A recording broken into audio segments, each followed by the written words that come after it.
아멘. 찬송가 252장입니다. 찬송가 252장입니다.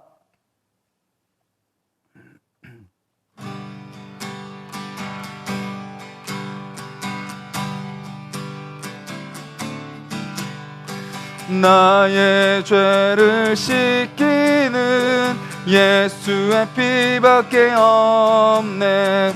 다시 정케하기도 예수의 피밖에 없네. 예수의 흘린 피 날 이게 하오니 귀하고 귀하다. 예수의 피밖에 없네. 나를 정케하기는 예수의 피밖에 없네. 사죄하는 증거도 예수의 피밖에 없네. 예수의 흘린 피 날 이게 하오니 귀하고 귀하다. 예수의 피밖에 없네. 나의 죄 속하기는 예수의 피밖에 없네. 나는 공로 없으니 예수의 피밖에 없네. 예수의 흘린 피 날 이게 하오니 귀하고 귀하다. 예수의 피밖에 없네. 평안함과 소망은 예수의 피밖에 없네. 나의 의는 이것뿐 예수의 피밖에 없네. 예수의 흘린 피 날 이게 하오니 귀하고 귀하다. 예수의 피밖에 없네. 영원토록 내 할 말 예수의 피밖에 없네. 나의 찬미 제목은 예수의 피밖에 없네. 예수의 흘린 피 날 이게 하오니 귀하고 귀하다. 예수의 피밖에 예수의 흘린 피 날 이게 하오니 귀하고 귀하다. 예수의 피밖에 없네. 예수의 흘린 피 예수의 흘린 피 날 이게 하오니 귀하고 귀하다. 예수의 피밖에 다시 한번 고백합니다. 예수의 흘린 피 예수의 흘린 피 날 이게 하오니 귀하고 귀하다. 예수의 피밖에 없네.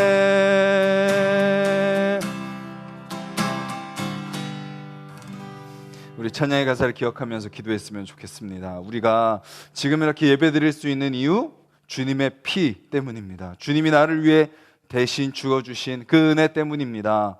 우리가 그 은혜를 기억하면서 살아갈 수 있게 해달라고 모든 순간순간마다 또 내 힘이 앞서고 내 생각이 앞서고 잘 되면 내가 잘해서 됐다라고 생각하는 그런 교만들, 상황과 환경이 갖추어져서 됐다라는 그런 무분별한 마음들 주님 앞에 다 내려놓고 하나님의 은혜로 제가 오늘까지 살 수 있었습니다. 그리고 그 은혜로 오늘도 살 수 있습니다. 그리고 그 은혜가 앞으로도 나를 이끄실 줄 믿습니다. 그 은혜를 기억하며 살아갈 수 있게 해달라고 같이 한번 기도하겠습니다.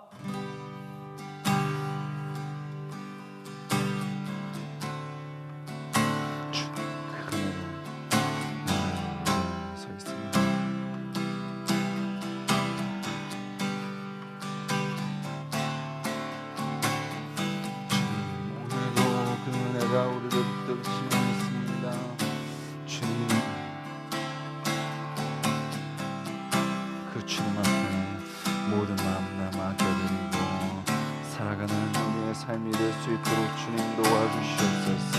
형식과 율법과 종교와 죄와 교만에 매이지 아니하게 하여 주시고 하나님의 은혜 가운데 모든 것을 맡기며 나아가는 우리의 삶이 될 수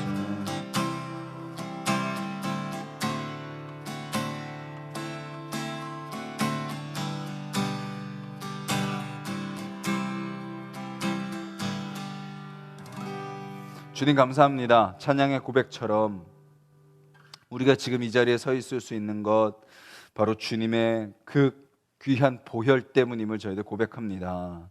주님 그 피가 없었다면 우리는 여전히 죄의 노예가 되어 죽음을 두려워하며 살았을 것입니다. 우리 죄를 위하여 대신 죽어주신 그 피가 우리를 자유케 하셨고 우리를 새롭게 하셨으며 우리를 하나님의 자녀로 하나님의 나라를 이루는 언약 백성으로 변화시켜 주셨음을 믿사오니 오늘도 그 피를 힘입어 살아가는 하루가 되게 하여 주시옵소서. 그 피가 우리를 인도하고 다스리시고 우리를 새롭게 하시며 우리를 사용하실 것을 기대하며 믿음으로 담대하게 살아가는 하루 되게 하여 주시옵소서. 감사드리며 예수님의 이름으로 기도드렸습니다. 아멘. 오늘 함께 보실 말씀은 창세기 27장 말씀입니다. 창세기 27장 30절에서 40절입니다. 구약성경 창세기 27장 30절에서 40절 말씀 우리 한 목소리로 같이 읽겠습니다. 이삭이 야곱에게 축복하기를 마침에 야곱이 그의 아버지 이삭 앞에서 나가자 곧 그의 형 에서가 사냥하여 돌아온지라. 그가 별미를 만들어 아버지에게로 가지고 가서 이르되 아버지여 일어나서 아들이 사냥한 고기를 잡수시고 마음껏 내게 축복하소서. 그의 아버지 이삭이 그에게 이르되 너는 누구냐? 그가 대답하되 나는 아버지의 아들 곧 아버지의 맏아들 에서로소이다. 이삭이 심히 크게 떨며 이르되 그러면 사냥한 고기를 내게 가져온 자가 누구냐? 내가 오기 전에 내가 다 먹고 그를 위하여 축복하였은즉 그가 반드시 복을 받을 것이니라. 에서가 그의 아버지의 말을 듣고 소리질러 슬피 울며 아버지에게 이르되 내 아버지여 내게 축복하소서. 내게도 그리하소서. 이삭이 이르되 내 아우가 와서 속여 내 복을 빼앗았도다.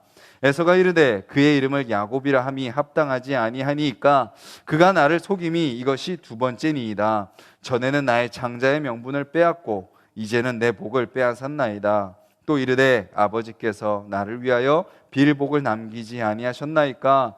이삭이 에서에게 대답하여 이르되 내가 그를 너의 주로 세우고 그의 모든 형제를 내가 그에게 종으로 주었으며 곡식과 포도주를 그에게 주었으니 내 아들아 내가 내게 무엇을 할 수 있으랴. 에서가 아버지에게 이르되 내 아버지여 아버지가 빌 복이 이 하나뿐이리까.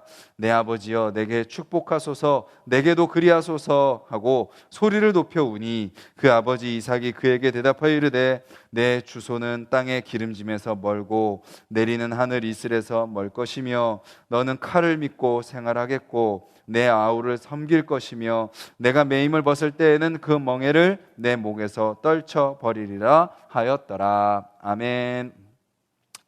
우리는 이삭과 야곱의 모습을 살펴보고 있습니다.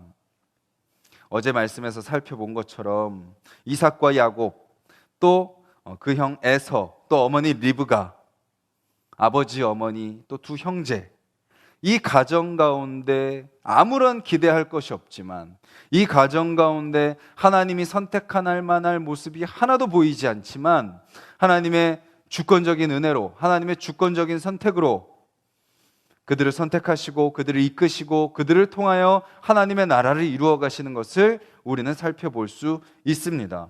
오늘 나타나는 모습, 특별히 에서의 모습을 통해서요, 우리는 죄 가운데 살아가는 안타까운 우리의 연약한 모습을 오늘 또 발견하게 됩니다. 어떤 모습인가요? 절묘하게도요, 이삭이 그 야곱의 축복을 받고 나가자마자 에서가 들어오는 것을 보게 됩니다. 들어와서 자기가 음식을 만듭니다. 음식을 만들어서 아버지에게로 가지고 가서 이르되, 31절 뒷부분에 에서가 이렇게 이야기합니다. 아버지여, 일어나서 아들이 사냥한 고기를 잡수시고 마음껏 내게 축복하소서. 이 말의 뉘앙스를 우리가 좀 볼 필요가 있습니다. 우리가 어제 본문을 보면요, 27장 18절에 보면 야곱이 아버지에게 나아가는 모습이 보이는데요, 어떻게 나아가냐면 우선 내 아버지여 하고 부릅니다. 그러자 이삭이 내가 여기 있노라, 내 아들아 내가 누구냐? 그러자 야곱이 저는 에서입니다 라고 거짓말을 합니다. 그리고 나서 뭐라고 대답하냐면, 아버지께서 내게 명하신 대로 내가 하였사오니 원하건대 일어나 앉아서 내가 사냥한 고기를 잡수시고 아버지 마음껏 내게 축복하소서라고 이야기를 합니다. 거기에 보면 야곱이 어떻게 하냐면 아버지의 이름을 부르고 기다립니다.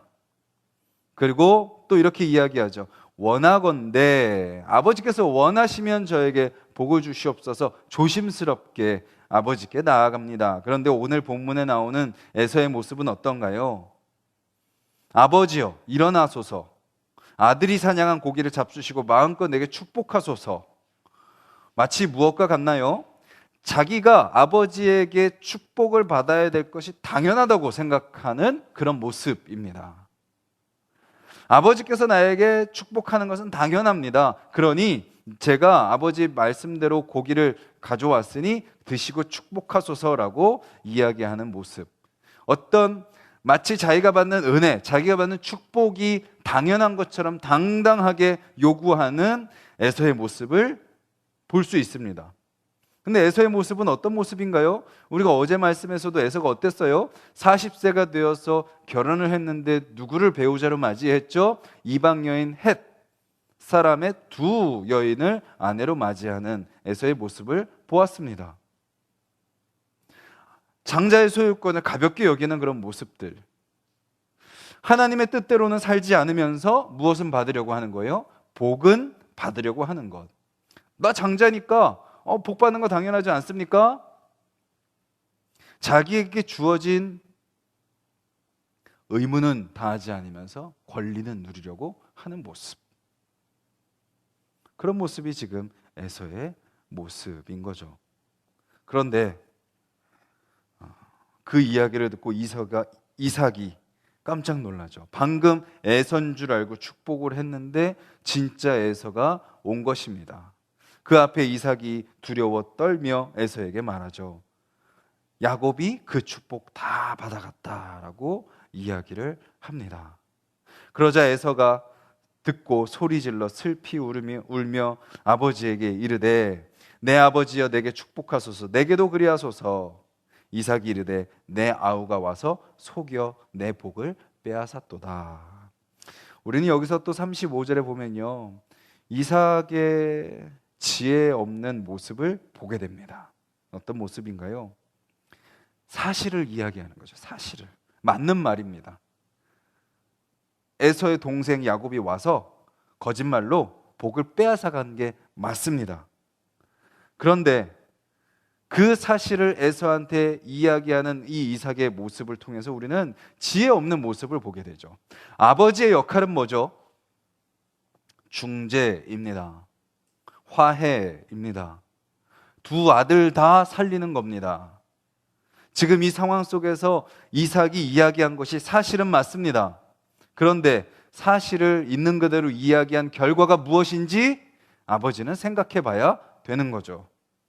결국 아버지의 역할은 에서도 살리고 야곱도 살려야 되는데 그냥 팩트만 이야기하고 마는 겁니다. 우리가 신앙생활 할 때도요, 어떨 때가 많나요? 분명히 맞는 말입니다.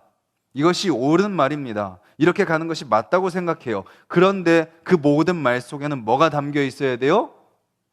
모두를 살리는 말이어야 됩니다. 모두를 회복시키고 결국은 그 두 사람, 이 사람이 잘했든 이 사람이 잘못했든 이 사람이 잘못했든 이 사람이 잘했든 어쨌든 우리는 주님 안에서 다 연약한 죄인이라는 것을 인정하고 그 안에서 서로 다 살고 서로 다 회복되고 다시 하나 되어 나아가는 것이 하나님 나라의 모습이고 하나님 백성다운 모습인데 뭐예요? 아버지가 중재 역할을 감당하지 못하고 그냥 지혜 없이 그냥 사실만 말하고 끝나버리는 거예요. 너무나도 무책임한 모습인 거죠. 우리가 신앙생활 할 때도요, 분명히 잘잘못을 따질 일들이 너무나도 많습니다. 우리의 신앙의 경험에 따라서 우리의 어떤 판단에 따라서 잘하고 못하고가 분명할 때가 많습니다.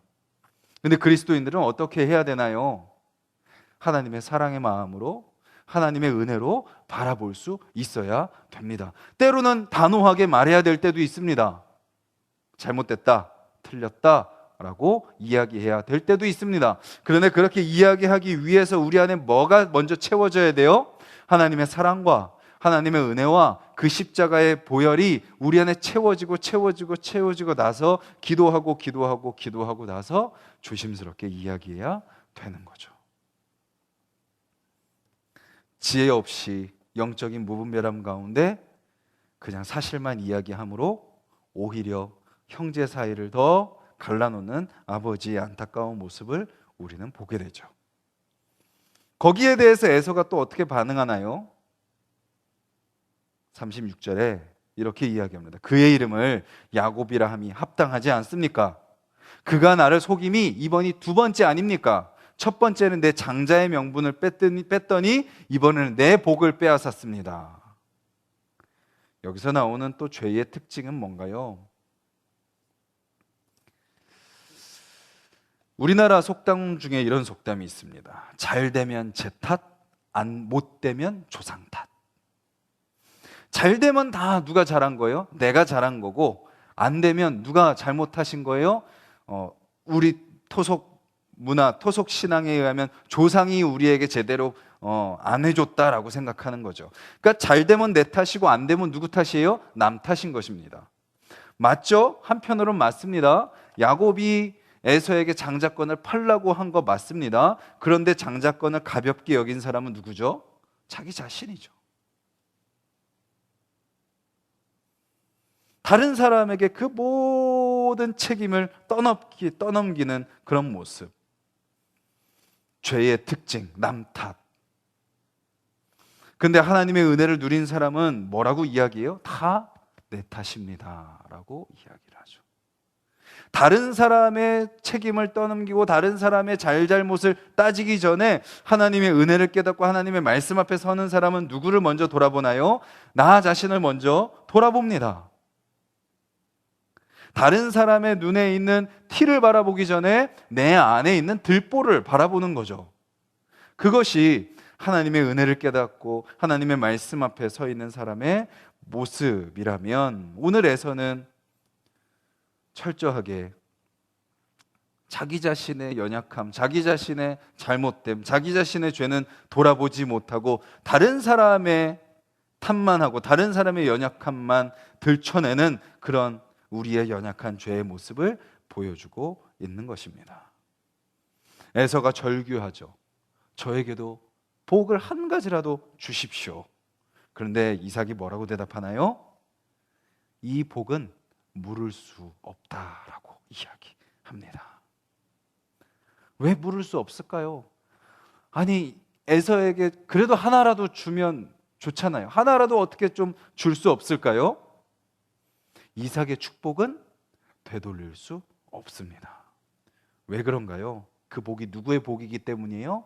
하나님의 복이기 때문입니다. 하나님은 한 번 복이 주어지면 그것을 뭐 할 수 없는 거예요? 영원히 바꿀 수 없는 겁니다. 우리는 여기서 하나님의 은혜의 원리를 발견하게 됩니다. 만약에 그 복을 줬다가 물으면 뭐가 되는 거예요? 하나님의 복은 그냥 상황에 따라 바뀌는 복인 겁니다. 하나님의 은혜는 상황에 따라 바뀌는 거예요. 그냥 줬다가 물를 수도 있고 주기 싫다가 안 줬다가 다시 줄 수도 있는 그런 변덕이 심한 복, 변덕이 심한 하나님이 돼버리는 거죠. 하지만 하나님의 복은요, 한 번 주시면 결코 물르지 않으십니다. 그것이 하나님의 은혜의 특징인 거죠. 우리에게도 대입해 보면 어떤가요? 우리가 연약함 가운데 살아갑니다. 오늘도 살아가면서 여러 가지 모습, 여러 가지 상황을 만날 때 우리도 넘어질 수 있습니다. 그런데 하나님이 우리를 한번 하나님의 자녀로 선택하셨다면 어떻게 하신다는 거예요? 때로는 우리에게 연약한 모습이 있고 부족한 모습이 있다 할지라도 그 하나님을 의지하며 다시 그 하나님을 붙들고 다시 그 하나님의 말씀 앞에 엎드리고 이 오늘 주어지는 그 말씀 앞에서 에서의 모습을 통해서 이삭의 모습을 통해서 다른 사람 탓하고 다른 사람에게 책임을 물리고 잘잘못을 따지고 하나님의 은혜가 마치 당연하듯이 여기만 살아갔던 우리의 모습을 주님 앞에 다시 회개하며 엎드리며 나아갈 때 주님이 다시 어떻게 하시는 거예요? 우리를 다시 새롭게 하시고 다시 우리의 죄를 용서하시고 다시 내가 어떤 자로 부름받았는지 깨닫게 하시고 죄의 자책과 정죄와 두려움과 불안과 염려와 그런 것들을 다시 씻어주시고 다시 하나님의 자녀로서의 삶, 자유를 누리고 다시 은혜를 누리고 감사하며 기쁨으로 살아갈 수 있는 삶으로 우리 손을 다시 잡아 일으켜 주시는 그 하나님의 은혜를 우리는 다시 경험하게 되는 것입니다. 우리는 여전히 연약하지만 오늘 본문에 나오는 에서의 모습이 이삭의 모습이 우리의 모습이지만 우리의 하나님의 백성다운 삶을 살지도 않으면서 하나님 도대체 나한테 왜 이러십니까? 마치 하나님이 우리에게 베풀어 주신 은혜가 당연하다고 생각하면 하나님을 원망하고 무분별함으로 나 자신의 연약함을 보지 못하고 다른 사람만 정죄하고 판단하는 우리의 모습, 또 잘 되면 내가 잘한 거고 교만이 하늘을 찌르고 또 안 되면 다른 사람을 탓하는 그런 모습들이 우리 가운데 여전히 있지만 그럼에도 불구하고 하나님은 우리를 끝까지 포기하지 아니하시고 우리를 다시 새롭게 하시고 우리를 인도하시는 그 주님을 바라보게 되는 거죠. 에서에게 주어지는 축복은 없습니다. 하나님의 말씀을 떠나고 하나님 앞에 회개하지 않고 하나님 앞에 겸손히 엎드리지 않으며 하나님 말씀대로 하나님을 소중하게 여기고 하나님을 사랑하지 않는 자에게는 무엇이 있나요? 그가 34절에 나왔던 모습, 소리질러 슬피 울며 아버지에게 이르되. 하나님을 떠난 자의 삶의 모습은 어떤가요? 잠시 잠깐은 행복할 수 있겠죠. 잠시 잠깐은 세상의 유익을 누릴 수 있겠죠. 하나님을 떠나서 세상의 쾌락과 만족을 누릴 수 있겠지만 그 인생은 결국 슬피 울며 살아갈 수밖에 없는 삶이다라는 거죠. 그리고 마지막에 39절에 나오는 것처럼 잠시 잠깐은 뭔가 누리는 것처럼 보일 수 있겠지만 내 주소는 땅의 기름짐에서 멉니다. 내리는 하늘 이슬에서도 멉니다. 무엇을 믿고 살아가야 돼요? 그 마음에 평안이 없고 그 마음에 쉼이 없고 은혜가 없으니 내 칼을 믿고 살아가야 돼요. 내가 칼을 갈아야 되고 내가 노력해야 되고 내 어떤 것으로 살아가야 돼요. 그런데 그렇게 살아가는 삶이 결국은 어떤 삶이에요? 다른 사람 밑에 들어가는 삶이고 매임 가운데 살아가는 삶이다라는 것입니다. 진정 복된 삶은 어떤 삶인가요? 하나님의 은혜 앞에 엎드리는 삶입니다. 하나님 그 은혜 앞에 겸손히 엎드리는 삶입니다. 그 말씀 앞에 나를 부인하고 나를 죽이고 그 십자가의 은혜 가운데 엎드려 하나님 아니면 내가 살 수 없습니다라고 고백하는 삶이 진정 복된 삶이라는 거죠. 근데 오늘 그 에서를 향한 그 안타까운 예언 가운데 마지막에 뭐라고 나오나요? 내가 매임을 벗을 때에는 그 멍에를 내 목에서 떨쳐 버리리라. 마지막에 하나님이 이삭을 통해서 에서에게 무엇을 말하고 계신가요? 결국 에서에게도 은혜가 베풀어질 것이다 라고 말씀하고 계시는 것을 보게 됩니다. 오늘 이 말씀을 통해서 우리가 우리 자신을 좀 돌아보는 시간이 되었으면 좋겠습니다. 오늘도 우리가 살아가는 데 있어서 하나님의 자녀로서 살아갑니다. 하나님의 자녀로서 우리가 혹시 하나님의 자녀다운 삶은 살지 않으려고 하면서 그런 삶에는 관심 갖지 않으면서 그저 하나님으로부터 주님 이거 들어주세요, 이거 해결해 주세요, 이렇게 돼야 되지 않나요? 라고 따지고 있지는 않는지, 그리고 혹시 우리가 영적인 무분별함 가운데 우리에게 맡겨진 사명, 우리가 하나님과 화목하게 됐듯이 또 우리 주변에 그들도 하나님과 화목하게 하고 내가 깨어진 관계 속에 들어가서 하나 되게 하고 화목하게 하는 그 사명을 잃어버린 채 혹시 나의 의만 드러나고 나의 공로만 드러내며 그들의 연약함만 지적하고 있지는 않는지, 주님 내가 오늘 나를 통해서 화해의 역사가 일어나게 하시고 하나 되게 하시고 서로의 마음을 살피며 모두를 살리는 입술이 되게 하시고 모두를 살리는 나의 삶이 되게 하여 주시옵소서. 그런 나의 자신을 돌아보고 기도했으면 좋겠고, 주님 다른 사람 탓하지 않게 하시고 내 자신을 먼저 돌아보게 하시고, 나도 연약하고 나도 부족한데 주님의 그 보혈로 말미암아 나를 살리셨듯이 주님 그도 그 보혈을 깨닫고 주님 앞에 다시 돌아올 수 있게 해달라고 중보하며 기도하는 삶이 되게 해달라고, 그리고 우리를 향해 한번 복을 주시고 그것을 물르지 않으시는 그 주님, 영원히 바뀌지 않는 그 은혜를 기억하며 또 감사하며 살아가는 하루가 되게 해달라고 기도하는 저와 여러분들이 되기를 간절히 소망합니다. 우리 말씀을 기억하면서 한번 기도하겠습니다.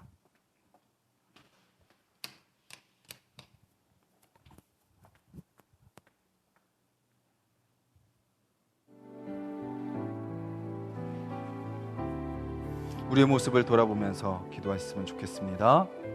하나님의 은혜에 당연하다고 생각하는 것이 아니라 감사하며 그 은혜의 감격 가운데 살아가는 또 오늘 하루가 되게 해달라고, 그 은혜를 베푸시는 그 주님을 우리가 바라볼 수 있게 해달라고, 그 은혜를 깨달음으로 말미암아